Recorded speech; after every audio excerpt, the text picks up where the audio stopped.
ফিরে বাংলাদেশে ঝরে গেল এক তরতাজা হিন্দুর প্রাণ। গাছের সাথে লটকাইছে, লটকানির পরে ওরে আগুন দিছে। তাকে যখন বাইরে হালাইছে, তখন তার বাঁচার মতো পথ নাই। তখন তারা নবীজি দুষ লাগাইয়া বাচ্চার মধ্যে বিষায় দিছে। এই ঘটনা নতুন নয়। এই কাফের হিন্দুকে শেষ করার জন্য একটাই অজুহাত সব থেকে ভালো খাটে, যে সে ইসলাম ধর্ম অবমাননা করেছে। কিন্তু সে কি অবমাননা করেছে এটা কিন্তু কেউ জানতে পারে না। করছে করার পরে তখন সে অসহায়ের মতো খাড়া হয়ে আছিল, তারে সুযোগটাও দিছে না তারে কিছু বলার মতো। শুনলেন তো, তাকে কিছু কথা বলার সুযোগই দেওয়া হয়নি। বাংলাদেশ 90% মুসলমানের দেশ, তাই বিধর্মী কোনো হিন্দুর নামে যদি একবার ইসলাম অবমাননার অপবাদ রটে, তাকে কিছু না বলার সুযোগ দিয়েই তাকে পিটিয়ে হত্যা করা হয়। কখনো যাচাই বাছাই করা হয়নি যে ছেলেটি যে কথা বলেছিল সেই কথাগুলো কোন পরিপ্রেক্ষিতে বলেছিল, সেইগুলো সত্যই ওই কোরআনে লেখা আছে কিনা, আদৌ সে সেই কথা বলেছিল কিনা, এইগুলো কখনো যাচাই বাছাই করা হয়নি। আসলে এই কটূক্তি, এই অবমাননা একটা অজুহাত। হিন্দু কাফের হত্যায় ওদের মূল পরিকল্পনা। মনে পড়ে সেই 2021-এর কথা। দুর্গা মণ্ডপে হনুমানজির পায়ের তলায় কোরআন পাওয়া গিয়েছিল, আর এই কোরআনের অপমান দেখেই সেই 2021-এ রক্তাক্ত শারদ ঘটেছিল। অর্থাৎ অনেক প্রতিমা, অনেক দুর্গা মণ্ডপ ভাঙচুর করা হয়েছিল, অনেক হিন্দুদের বাড়িঘর লুটপাট জ্বালিয়ে দেওয়া হয়েছিল, অনেক হিন্দুকে হত্যা করা হয়েছিল, অনেক মন্দির ভাঙচুর করা হয়েছিল।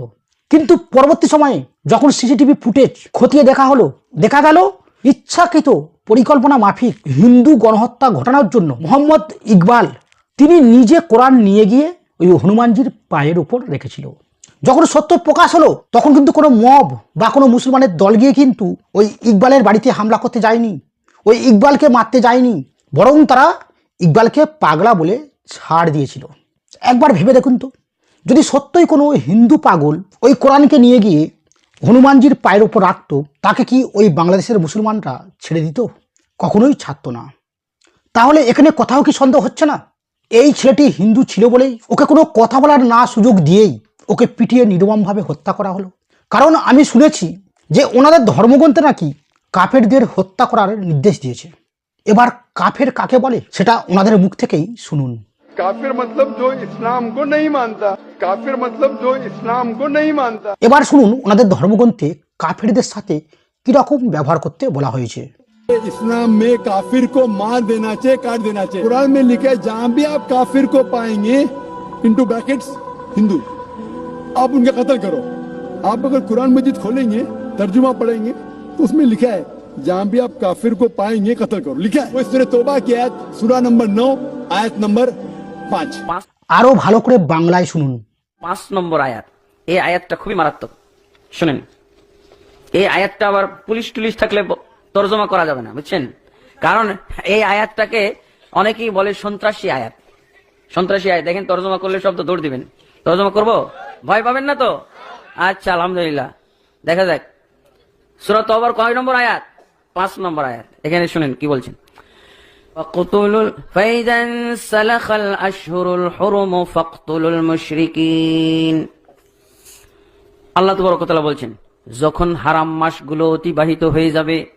হারাম মাস চিনেন তো? কয়টা হারাম মাস? আরবিতে 12 মাসের মধ্যে 4টা হলো হারাম মাস। হারাম মানে সম্মানিত মাস। হারাম মাসগুলো অতিবাহিত হয়ে গেলে ফাকতুলুল মুশরিকিন, আপনি আপনার মুমিন বাহিনী, মুমিন সম্প্রদায়কে অর্ডার দিয়ে দেন, তাদেরকে আদেশ দিয়ে দেন, তাদেরকে দায়িত্ব দিয়ে দেন। কি দায়িত্ব? ফাকতুলুল মুশরিকিন, মুশরিকদেরকে হত্যা করো যেখানেই পাও। মুশরিকদেরকে হত্যা করো যেখানেই পাও। যেখানে পাও বলতে কোন কোন জায়গা বাদ, আর কোন কোন জায়গা বাদ না বলেন তো? যেখানেই পাও। আল্লাহ কি বলছেন? যেখানেই পাও মুশরিকদেরকে হত্যা করো। বাংলাদেশে পাও, ইন্ডিয়ায় পাও, মায়ানমারে পাও, আমেরিকায় পাও, ইউরোপে পাও, তাই না? জঙ্গলে পাও, সাগরে পাও, যেখানে পাও বলতে কোন জায়গা বাদ আল্লাহ বলছেন নাকি? মারাত্মক কথা না? হ্যাঁ, মুশরিকদেরকে হত্যা করো যেখানেই পাও। তারপরে দেখেন কি বলছেন। আপনাদের দেশের কোরআনও আছে, এখানে কোরআন আছে কোন? হাইসু ওয়াজাদতুমুহুম, যেখানেই পাও। তারপরে আরো কি বলছেন? হত্যার আগে আরো তো কিছু কাজ, হত্যার আগে কিছু কাজ করতে হবে না? ওই লোকটাকে তো আপনার গ্রেফতার করতে হবে, বন্দী করতে হবে। এই জন্য আল্লাহ এটাও বলছেন, খুযুহুম, তাদেরকে পাকড়াও করো, তাদেরকে গ্রেফতার করো। খুযুহুম ওয়াহসুরুহুম, তাদেরকে অবরোধ করো, অবরুদ্ধ করো, ঘেরাও করো চতুর্দিক থেকে। তারপরে ওয়াকুদু লাহুম কুল্লা মারসাদ, মুশরিকরা যেই রাস্তাঘাট ব্যবহার করে সেই রাস্তাঘাটে বসে থাকো। ধরতে হবে না এই রাস্তা দিয়ে মনে হয় কোনো মুশরিক চলাচল করতে পারে, এই নদীর ঘাটে কোনো মুশরিক চলাচল করতে পারে, এই জন্য রাস্তা এবং ঘাটে ওঁত পেতে বসে থাকো। কিসের জন্য? ওই মুশরিক ধরার জন্য। যদি তারা তওবা না করে, যদি তারা সালাত কায়েম না করে, যদি তারা যাকাত আদায় না করে, তাহলে তাদেরকে হত্যা করো, রেহাই দিও না। দেখছেন তাফসীর? যদি তারা তওবা না করে, যদি তারা সালাত কায়েম না করে, যদি তারা যাকাত আদায় না করে, তাহলে তাদেরকে রেহাই দিও না, মুক্তি দিও না, তাদেরকে হত্যাই করো।